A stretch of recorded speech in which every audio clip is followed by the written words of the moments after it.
Salut à tous, c'est Christophe, bienvenue sur Top Mercato pour un nouveau journal de l'Euro. On se retrouve aujourd'hui pour parler de la grande finale qu'on attend tous entre l'Italie et l'Angleterre. Un match de prestige, alors qui de l'Italie ou de l'Angleterre va remporter le trophée? Et bien d'un côté, on a une équipe italienne qui a eu deux visages dans cette compétition. D'abord un visage enthousiasmant lors du premier tour avec ses 3 matchs, ses 3 belles victoires. Ensuite ça a été plus compliqué face à l'Autriche, mais elle s'est qualifiée. Elle a ensuite fait un match solide et de prestige et une victoire de prestige face à la Belgique, 2-1, avant justement de faire preuve de beaucoup de solidité en laissant le ballon à cette équipe espagnole et en piquant au vif, notamment avec le but de Chiesa avant de se qualifier au tir au but. Alors, cette équipe italienne, elle est invaincue maintenant depuis plus de 30 matchs avec Roberto Mancini à sa tête. C'est un vrai groupe. On sent une équipe solide, elle va affronter une équipe d'Angleterre qui est forte d'individualité, qui a mis un peu de mal à rentrer dans cette compétition avec seulement 2 petits buts marqués pour 2 victoires lors du premier tour. Elle est ensuite tenu son match référence face à l'Allemagne et une victoire de prestige également, 2-0 et surtout le premier but de la compétition de Harry Kane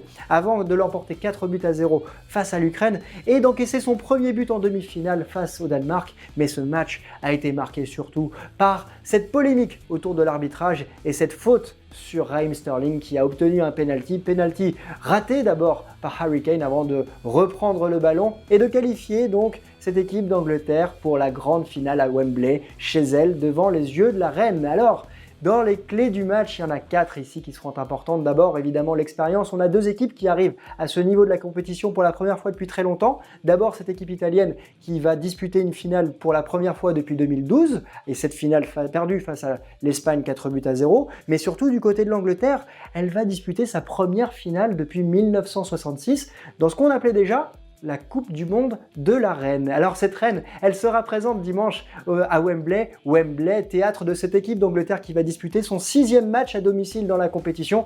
C'est un réel avantage. Alors est-ce que vraiment c'est un avantage? On se rappelle que l'équipe de France en 2016 avait disputé cette finale à domicile, mais elle l'avait perdue face au Portugal. Alors dans les clés du match après sur le terrain, il y a des éléments importants sur les ailes du côté de l'équipe d'Angleterre avec Luke Shaw ou Kyle Walker sur les côtés, mais aussi avec Saka et Raheem Sterling qui peuvent apporter le surnombre pour servir dans l'axe. Et tous les buts, quasiment tous les buts de cette équipe d'Angleterre ont été marqués entre le point de pénalty et la surface de but, voire même très régulièrement dans la surface des 6 mètres, comme le but contre son camp de Simon Kjær lors de la demi-finale. Du côté de l'équipe d'Italie, la clé du match, ça sera de toucher Jorginho, la plaque tournante de ce milieu de terrain qui a été maîtrisé par cette équipe espagnole et notamment Koke lors de la demi-finale. S'il arrive à vraiment bien gérer son déplacement et ses touches de balle avec Marco Verratti et Nicolas Barella, on devrait avoir un match très agréable à suivre, en tout cas un match ouvert, c'est ce qu'on espère. En tout cas, c'est le match qui a été choisi par Barrière Bet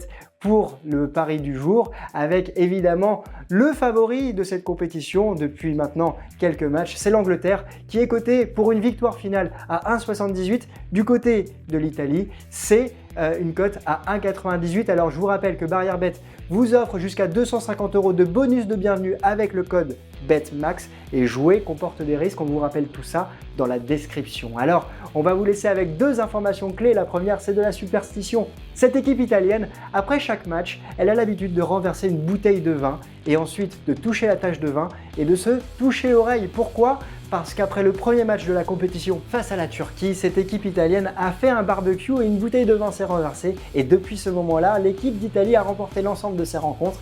Alors on verra si cette superstition perdure et si l'Italie remporte la compétition. Et la dernière information, c'est l'arbitrage. C'est Björn Kuipers qui sera l'arbitre de ce match. L'arbitre hollandais a déjà une grande expérience internationale. Il a notamment arbitré la finale de l'Europa League en 2018 entre l'Atlético Madrid et l'Olympique de Marseille. Björn Kuipers, il est également à la tête d'un réseau de supermarchés en Hollande et ça fonctionne très bien financièrement pour lui. Enfin, c'est surtout l'arbitre qui a arbitré le dernier Manchester City-Paris Saint-Germain et il y a eu un petit problème lors de ce match. Rappelez-vous, Marco Verratti avait quitté furieux le stade et le match en déclarant justement que l'arbitre l'avait insulté. L'arbitre évidemment avait nié, mais ça pourrait être évidemment un fait de match important, la rencontre entre le joueur italien et cet arbitre. En tout cas, on va espérer une très grande finale, un match ouvert avec beaucoup de buts.